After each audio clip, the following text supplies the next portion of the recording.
I'm finally done with it. Who knew funerals could be so exhausting? Hey, that was your son's funeral. How can you say such a thing? I'm just stating the facts. We're not alone here, you know. I guess that includes me too. After all, it's partly that woman's fault our boy is gone. My mother-in-law never liked me since I got married. But to blame me for my husband's death. Shouldn't we be mourning and reflecting on his life? Yet, the complaints against me just keep coming. My father-in-law tries to calm things down, but it doesn't reach her. If he hadn't married you, he wouldn't have taken his own life. He would have been holding his grandchild by now. I clenched my fists as hard as I could. Frustration and anger welled up inside me. My mother-in-law looked down on me until we left the funeral home. When I got home, I slept like a log. As if to forget everything. And then the next morning. Can you get the newspaper quickly? Yes. Hurry up, will you?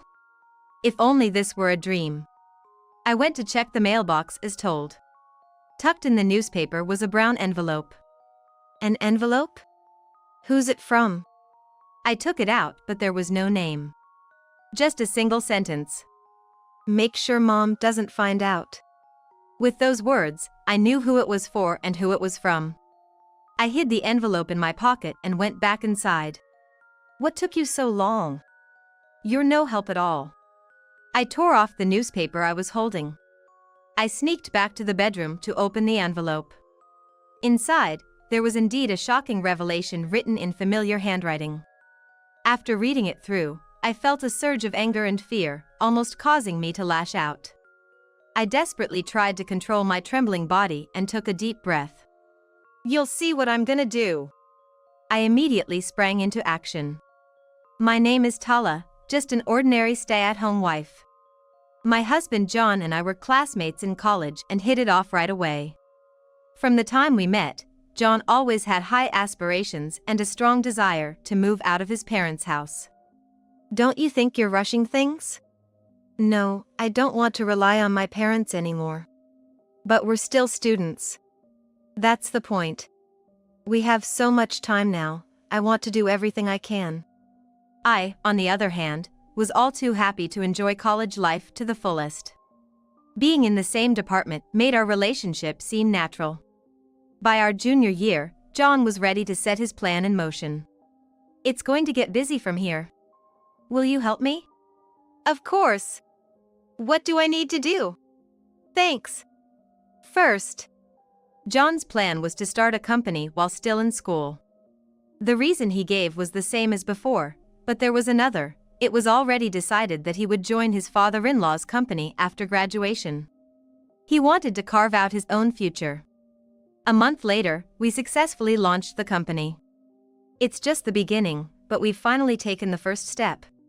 Thank you. What are you talking about? It's too early for thanks. The real challenge is just beginning. Indeed. Counting on you moving forward.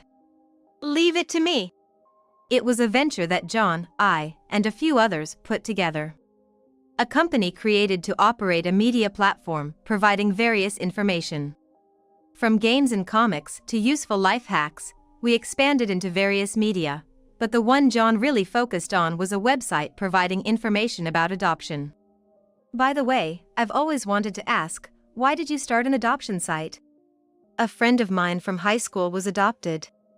The more I heard his stories, the more interested I got. It's always about the adopting side, but adopted kids have their own thoughts, right? Now that you mention it, that makes sense. So I wanted to help out. John would end up running that site almost by himself.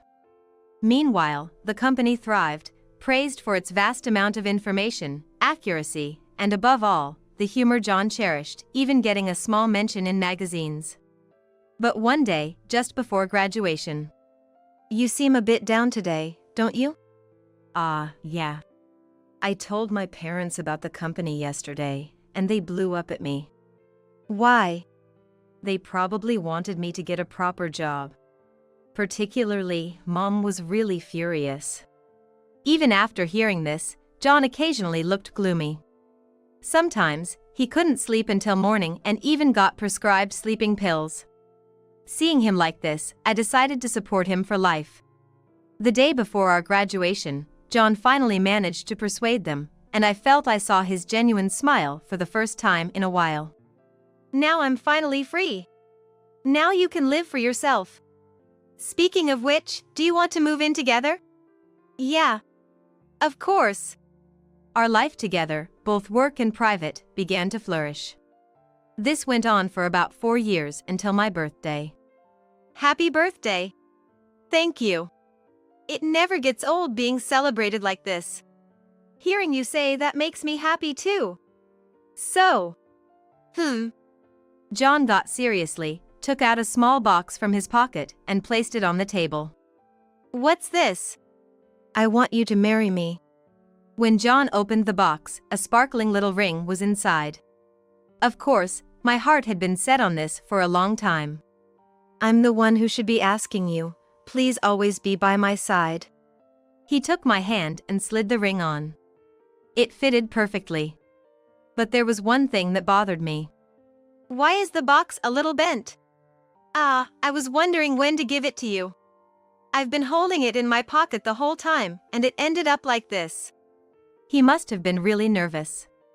Hearing this, I fell even more in love with him. The only issue was meeting the parents. Are you okay? I'm fine. No, actually, I'm nervous. I'm with you, so it's okay. Right. We first greeted my parents, and there were no issues at all. They accepted John. Today, we're meeting his parents. From the moment we left the house, John seemed somewhat uneasy. What are you doing back here? This is my family's home, so it should be fine. Well, okay. Come in quickly. Watching their exchange, I really wondered if everything would be okay. In the living room, his father and an unfamiliar girl were sitting on the sofa. Good to see you back, John. Please, have a seat. When his mother offered us tea, there was none for me. Which explained I wasn't very welcome. To get to the point, I'm here today because I plan to marry this lady, Tala. Is that so? You're at that age now. Marry? I don't approve. Why not? Marrying such a mysterious woman. Calm down a bit. But it's John's decision. It's not our place to criticize. Eventually, with my father-in-law's persuasion, we were allowed to marry. Then, the girl sitting next to my father-in-law spoke up. Congratulations on your marriage, brother. Thank you, Jolie. Let's get along with each other, Tala. Likewise, I want to know about you more, Jolie. We never doubted that we were embarking on a happy life together. However, that belief did not last long. On the way back from the greeting. You have a sister? Well, yes. But you two don't really look alike. I'm an only child, so I don't know much about that. You as well think we do not look alike? As well? Sorry, it's nothing. Let's just hurry home. Okay. At that moment, I thought John's face looked a bit surprised. Later on, our marriage registration was accepted, and we officially became husband and wife. The excitement was unstoppable, but our life as a newlywed couple would come to an abrupt end after just 1 week. Hey! Why are you here? I have something important to discuss today. Let me in. Wait a minute, please. Without waiting for an answer, my mother-in-law barged in and flung open the living room door. Why are you here? Isn't that a bit rude to say? So, what's the matter? Actually, after you guys visited, your father started feeling unwell. Father did? Yes, that's right. According to my mother-in-law, it seems my father-in-law had been prone to health issues for a while. From the look on John's face, it appeared he was unaware of this. Then, my mother-in-law dropped a bombshell. It turns out he's been diagnosed with cancer. What? He wants to recuperate at home, but there's only me and Jolie here, right? So, you're saying we should move in? Yes, exactly. I felt a chill down my spine seeing my mother-in-law's smirk. It was clear John was really struggling with the decision. I knew from our college days that he had a strong desire to leave his family home. But, given his father's condition, his hesitation was understandable. As John was struggling to respond. "What do you think?" "Me?" I hadn't expected to be put on the spot like that. Obviously, I wasn't prepared. "Well, I think. You're not planning to abandon him, are you?" "That's not what I'm thinking at all." "Then what?" Normally, you'd answer immediately, wouldn't you? As I was being cornered by my mother-in-law, John stepped in to defend me. "Please stop blaming Tala. We'll move in." "That's a relief. I'll let your father know." "All right then, goodbye."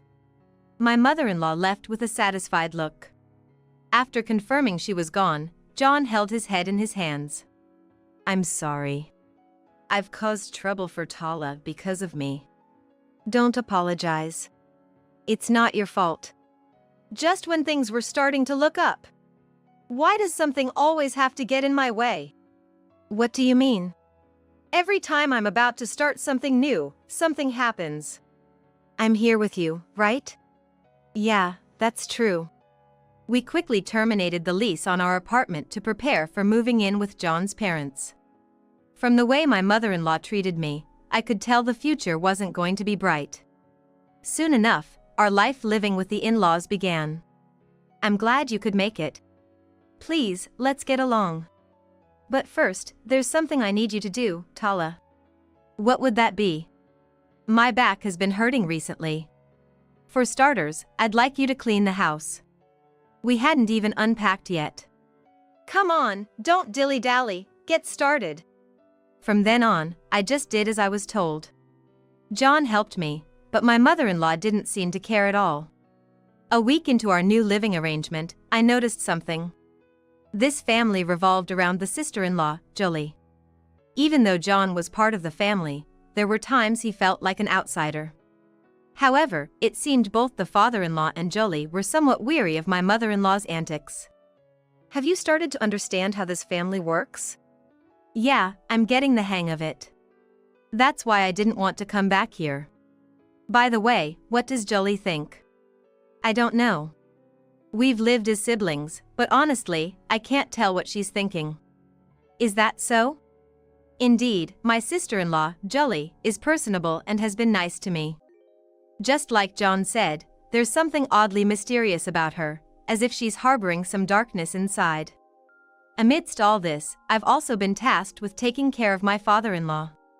And what is my mother-in-law doing? Absolutely nothing. "Your father is calling for you, hurry up and go to him." "Yes." Before entering the room, I took a deep breath. "What do you need?" "There's something I want your help with." As I approached my father-in-law, shockingly, he slid his hand onto my backside. "What are you doing?" "There's no need to resist so much. This is just family affection." "That's not true at all." My mother-in-law had said that my father-in-law was weakened by cancer treatment. However, with the strength he used to grab my arm and try to pin me down, he didn't seem weak at all. "Please stop. Do you really want John to find out about this? It would cause quite a scandal." At that moment, I involuntarily loosened my resistance. As if waiting for this, my father-in-law began to try to undress me. Realizing the dire situation, I pushed him back with all my might. And then, at the worst possible timing, my mother-in-law walked in. "What are you doing? Your husband was trying to pin me down. You know your father would never do such a thing, right? Please believe me." I had completely sought help from the wrong person. "Having an affair with your father-in-law while your husband is around, what kind of woman are you?" "I didn't do anything like that." "If you don't want John to find out about this, you'll do as we say." It was a conditional demand. Even though it was my father-in-law's fault, I didn't want John to find out about any of this. I understand." It would be much later when I realized this was a scheme concocted by the two of them. My father-in-law never approached me directly again, but the fear of what he might do never went away. I couldn't focus on work, and my mistakes increased. You seem tired lately, are you okay? Well, yes. Maybe you should take a break. But don't worry about work. It's not that. Is it my mother and the rest? Leave that to me.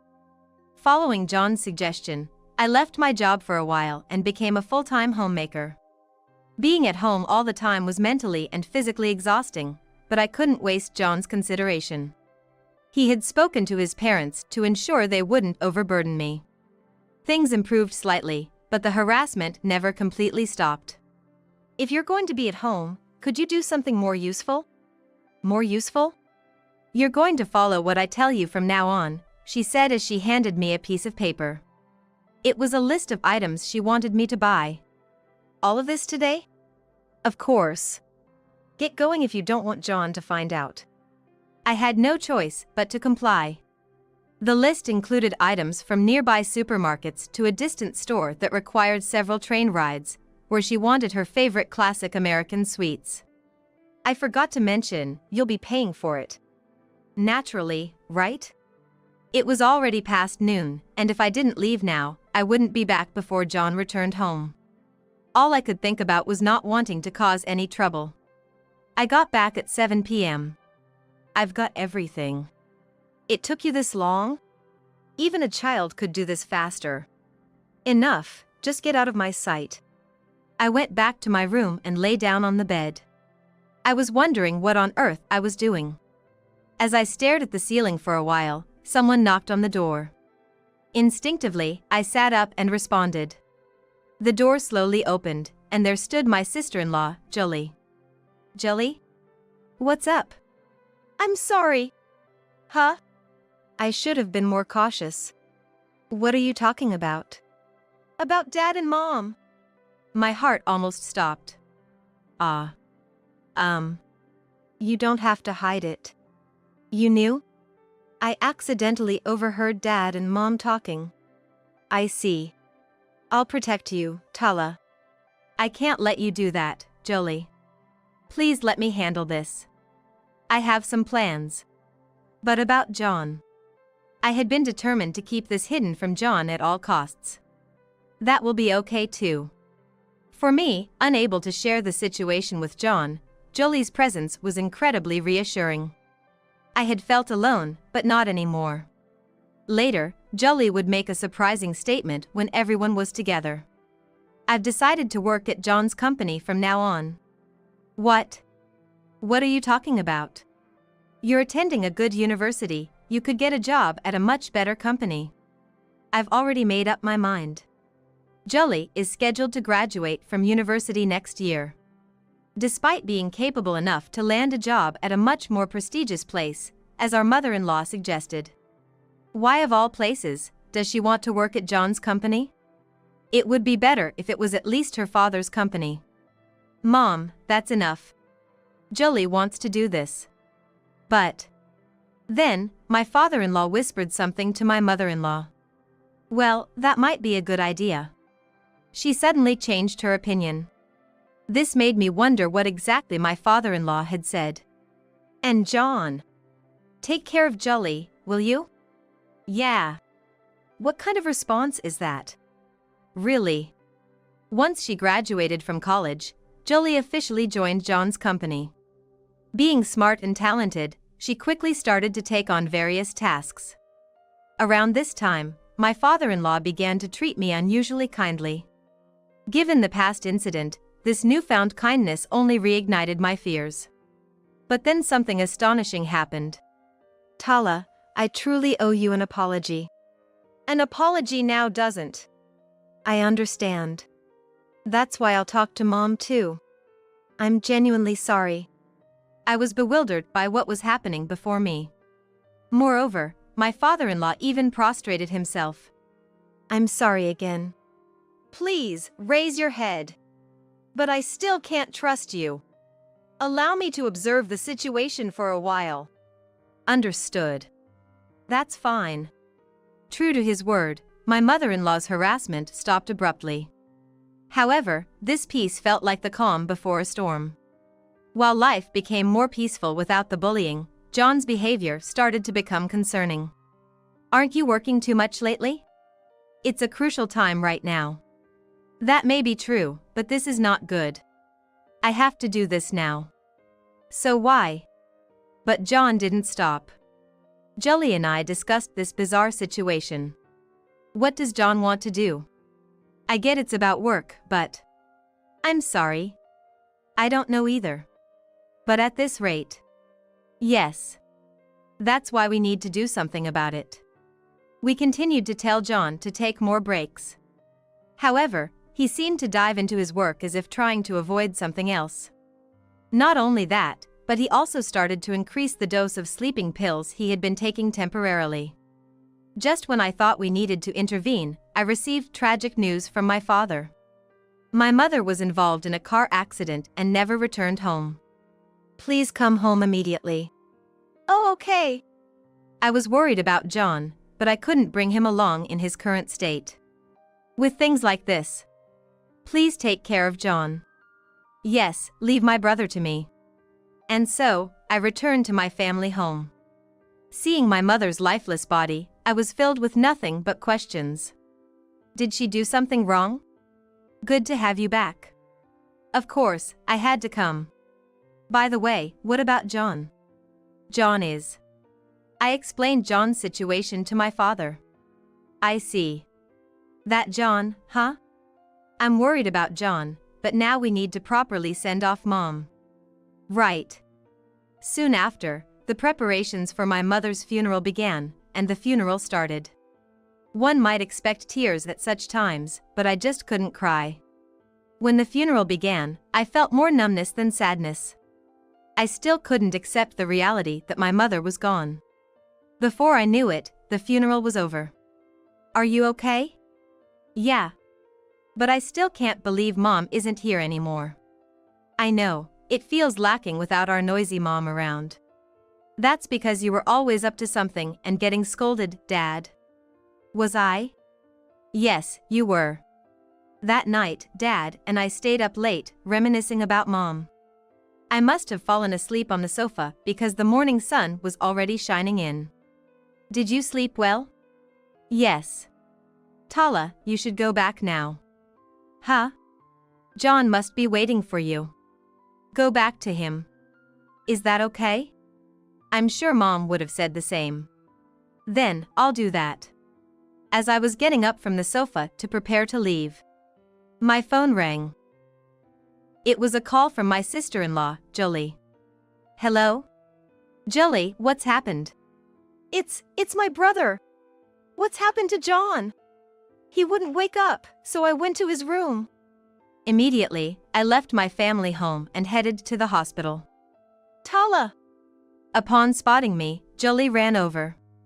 Julie! I called out as my sister-in-law was shedding large tears. Where's John? When Julie pointed, I saw John's parents standing there. I sat Julie down on a nearby sofa and slowly approached. As I gently opened the door, someone covered with a white sheet lay there. Inside the room, 2 police officers were waiting. Are you his wife? Yes. What happened to John? We're considering the possibility of suicide. Suicide? That's ridiculous. My hands trembling, I removed the white sheet. There lay John, appearing as if he were sleeping. Suddenly, reality struck me, and I collapsed to the floor like a puppet with its strings cut. Julie came over, helped me up, and took me out of the room. Why would John? I don't understand it either, she said. Julie mentioned that she became worried when John didn't wake up at his usual time, and when she checked on him, she found him lifeless in bed. Despite calling an ambulance, it was too late, and the police suggested suicide. Because they found many empty sleeping pill containers in the trash can. John's family had been questioned by the police, but none had seen him since he entered his room. This can't be happening. He was struggling, but he wouldn't leave us like this. I agree. I can't believe he would do this. The autopsy later confirmed suicide by an overdose of sleeping pills. The pills were prescribed to him, and he had been visiting the hospital. Now, after losing my mother, I had to attend my husband's funeral. Same case as my mother's, I couldn't shed a tear. But this time for a different reason. I desperately wanted to know why this had happened. After the funeral, I was resting in the break room when it's finally over. Who knew funerals could be so exhausting? It's your son's funeral. How can you say such a thing?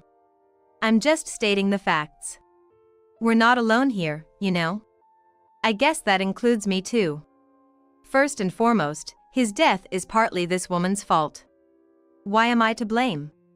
I thought she had become more subdued recently, but fundamentally, nothing has changed.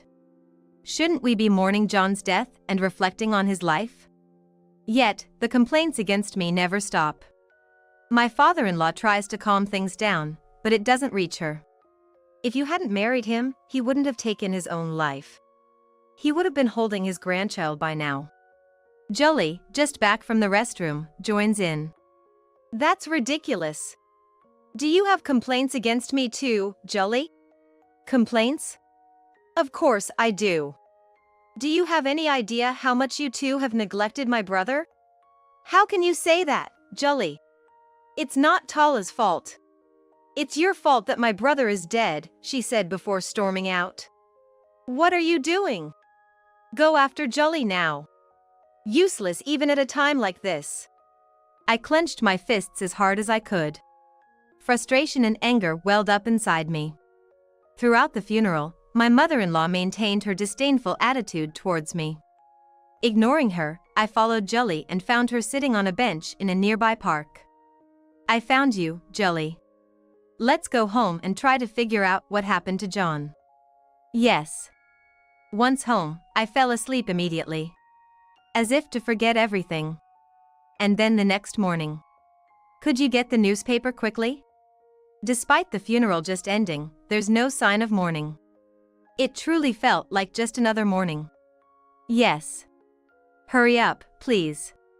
I could have refused, but my body moved out of habit. If only this were a dream. As instructed, I went to check the mailbox. Tucked in the newspaper was a brown envelope. An envelope? Who could it be from? I took it out to check the sender, but there was no name. Just one sentence was there.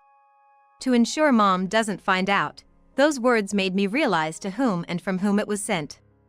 I hid the envelope in my pocket and returned inside. What took you so long? You're no help. I ripped open the newspaper I was holding. I sneaked back to the bedroom and opened the seal. There, written in familiar handwriting, was something shocking. When I finished reading, anger and fear nearly drove me to a rampage. I took a deep breath to calm my trembling body. Just you wait. I immediately sprang into action. And headed straight to Jolie's room. Come in, Tala. There were dark circles under her eyes. They looked swollen, probably from crying all night. Sorry for the sudden visit. But there's something I need you to see right away. I showed her the letter from John. Is this? Maybe he predicted this would happen to himself. So, he intended to die from the start. The letter began like this.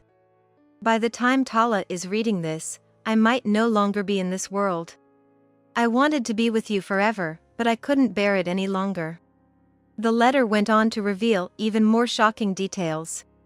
It appears that the company run by my father-in-law was having serious financial difficulties and was on the brink of collapse. Furthermore, he had been planning to transfer the company to my sister-in-law, Jolie.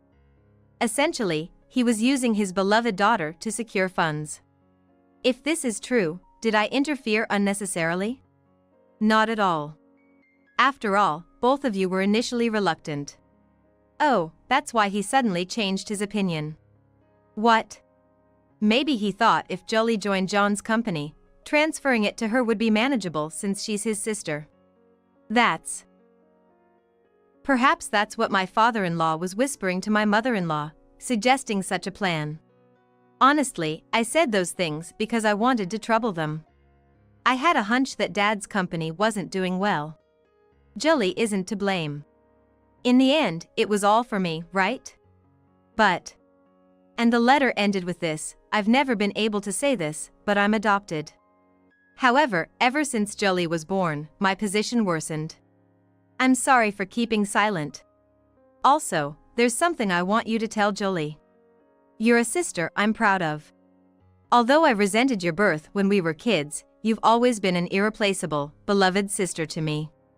How much did you know about the adoption? I didn't know anything. My parents never told me. I was reminded of our college days. The friend who was adopted was John himself. It makes sense why he knew so much about adoption. Perhaps he wanted to prevent others from experiencing what he did. But the real problem starts now. This isn't enough for John to rest in peace. That's why I wanted to get back at my in-laws somehow. Then, Jolie seemed to remember something. Why did I forget until now? I'm really an idiot. Did you remember something? When I said I'd help you before, I had installed a surveillance camera in the house. Surveillance camera? Yes. It's very small, so I doubt anyone noticed. Can we check it now? Yes, we can. The footage showed both of them verbally abusing John in the living room. They were calling him useless, saying they shouldn't have adopted him, and this went on for hours. Why didn't I realize this sooner? As we checked more footage, we discovered damning evidence. I felt a rage I had never known before. Jolie seemed to share that feeling. We got ready and headed to confront John's parents. May we have a word? What? We're busy. It won't take long. You two are responsible for John's death, aren't you? What are you talking about all of a sudden? Yeah, stop with the bad jokes. You can't run from this. But there's no proof we did anything. Even the police said it was a suicide. Exactly. Even if Jolie is my daughter, that's inexcusable. Which one of you has the nerve to say that? Look at this. Jolie had prepared a laptop. The screen displayed footage from the day John died. You didn't notice, did you? John and I had cameras installed all over the house. What? I immediately checked the camera footage as mentioned in the letter. The video clearly showed them forcing John to take pills. Other footage showed them adding what appeared to be sleeping pills to his drink, rendering him dazed before their actions. How did you? We had cameras installed. Wait a minute. Darling? My father-in-law tried to stand up, but I stopped him. I'm sorry, but trying to escape is futile now. What? Then, the sound of approaching police cars could be heard. Please give up now. With that, my in-laws were taken away by the police. Of course, this wasn't the end of everything. But I felt a slight relief in my heart. Following that, my in-laws were charged with murder, using the camera footage as evidence. The thought of what could have happened if Jolie hadn't set up the camera was chilling. Are you okay, Jolie? I'm fine. But your biological parents? Those people aren't my parents or anything. They are just criminals. As a result, the company my father-in-law managed went bankrupt. Well, it was already on the brink of collapse, so it was just a matter of time. Then the two received a guilty verdict, now confined behind bars. I decided to visit them, wondering how they were holding up. Furthermore, it turned out that my father-in-law's cancer was a lie. It was just an excuse to live with us. He couldn't meet me because he was unwell, but I could meet my mother-in-law. You seem quite well. What are you doing here? Just came to check on you. How's life behind bars? Huh? Ideally, you'd just pass away and make things easier. You really are despicable. I'll take that as a compliment. Do your best to keep living. Goodbye. And so, I returned to the in-laws' house. Jolie and I started preparing to move out. But to think John was adopted. Regardless, he was an important brother to me. Right. That doesn't change anything. We moved to a new place and began living together. Later, I took over as the president of the company John left behind. From now on, Jolie and I will carry on John's unfulfilled wishes, living with them in our hearts. I hope to meet him with a smile someday.